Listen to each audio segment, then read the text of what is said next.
Dito mga friend, ituturo ko sa inyo kung paano mag-reassemble ng makina ng XTC 125. Ito may ganito. May balancer siya. Kapag wala kayong blowtorch or heat gun, magkatulad lang naman sila ng sigunyal ng STX. Halos-halos sa pisa nito, magkatulad na sa STX. Ganito lang yan mga friend. Huwag kayong mag-assemble doon sa kabila. Dito kayo sa right side. Tapos tap nyo itong timing, yung dalawa. Yan. Tapos hugutin mo pataas. Ganyan. Plastar mo yung, siguraduhin mo na nakadiin yung hindi kumalas yung timing. Yan. Siguro mo hindi yan kakalas. Kaya hugutin mo yung balancer. Yan, hugutin mo yung balancer. Tapos sabay mo sila ipasok.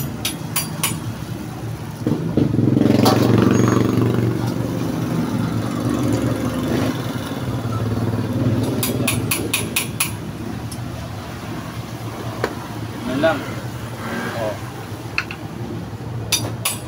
So, sa kabila nyo ginagamit, dito nyo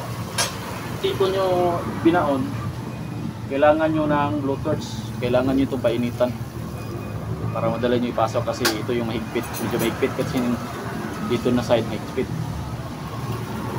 So yun lang technique, yun lang ginagamit yung technique kapag nag-assemble ako ng ganito noon. Ito last na makina. Space yun, madali naman.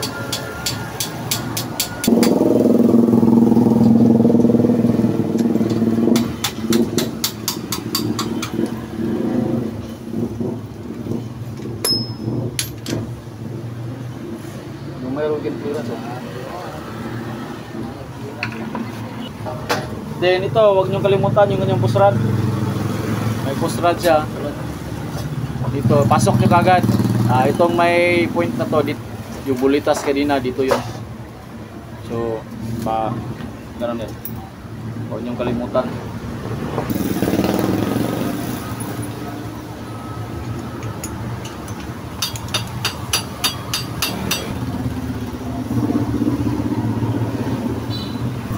Sa kanyang shift fork, hindi naman kayo malilito kasi may left at saka right.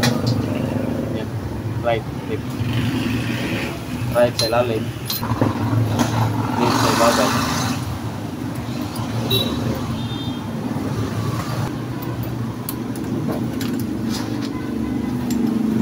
Sting yung cambia. Ito yung primera, ito yung neutral.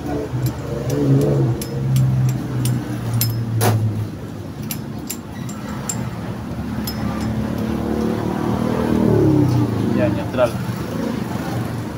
Then, transmission niya may washer. Ito lang may washer. Yung ganyang counter gear. Yung drive gear, walang washer yan. Then, wala din siyang center gasket. Gasket lang gamit natin. Mga friend, pakit. Yan.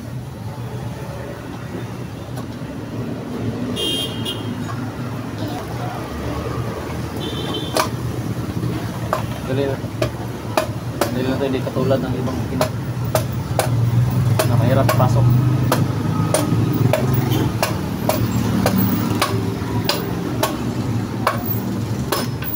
Okay, panuhin mo lang ng kapunti-punti.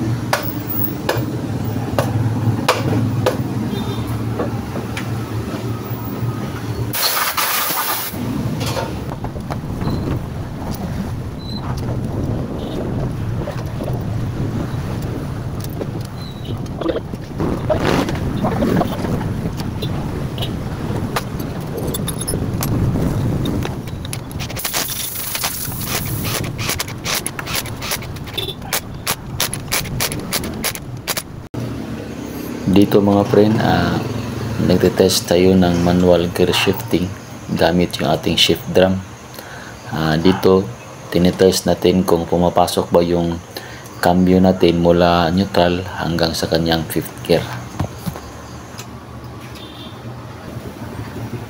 Ito bali mga friend, kasi may kayod na ito kanina, pinaripis ko. Kung nagpaparipis kayo ng clutch push, kailangan kung ilan ang tabas nyo dito, kunin nyo rin dito. Para kapag nagkaroon na sila ng ganyan,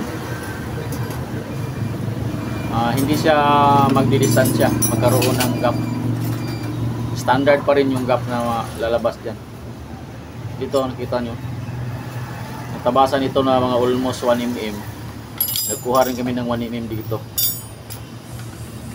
para kapag pasok ng cut lining, stable siya. Paglalagay naman ng clutch pressure bit, ano lang, yung sharp edge nasa ibabaw.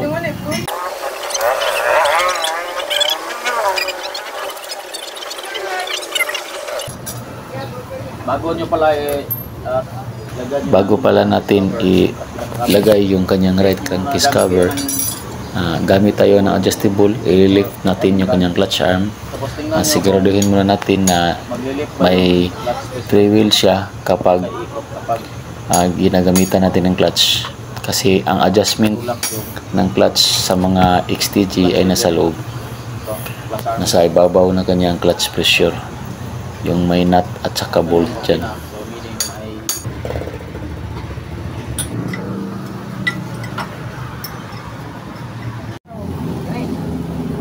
Ito na siya mga friend. Ito na yung top dead center niya at sa top dead center niya dito. Mag-adjust na tayo ng barbula. Valve clearance pala nito mga friend, 8-10. 8 yung intake, 10 yung exhaust.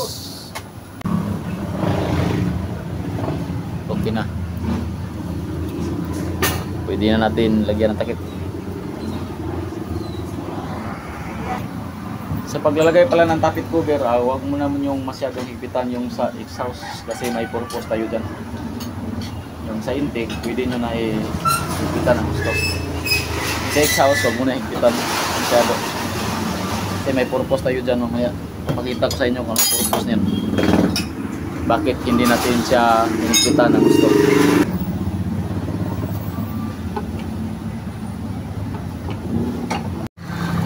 So yun mga pre, umandar na yung STG 125 natin. Hindi ko muna hinigpitan ng gusto.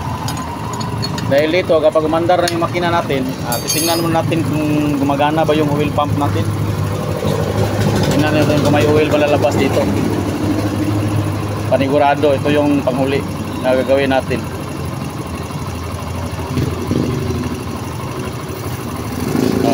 Kita natin na maraming oil na lumalabas yan. Meaning gumagana yung oil pump natin, ready to go na siya.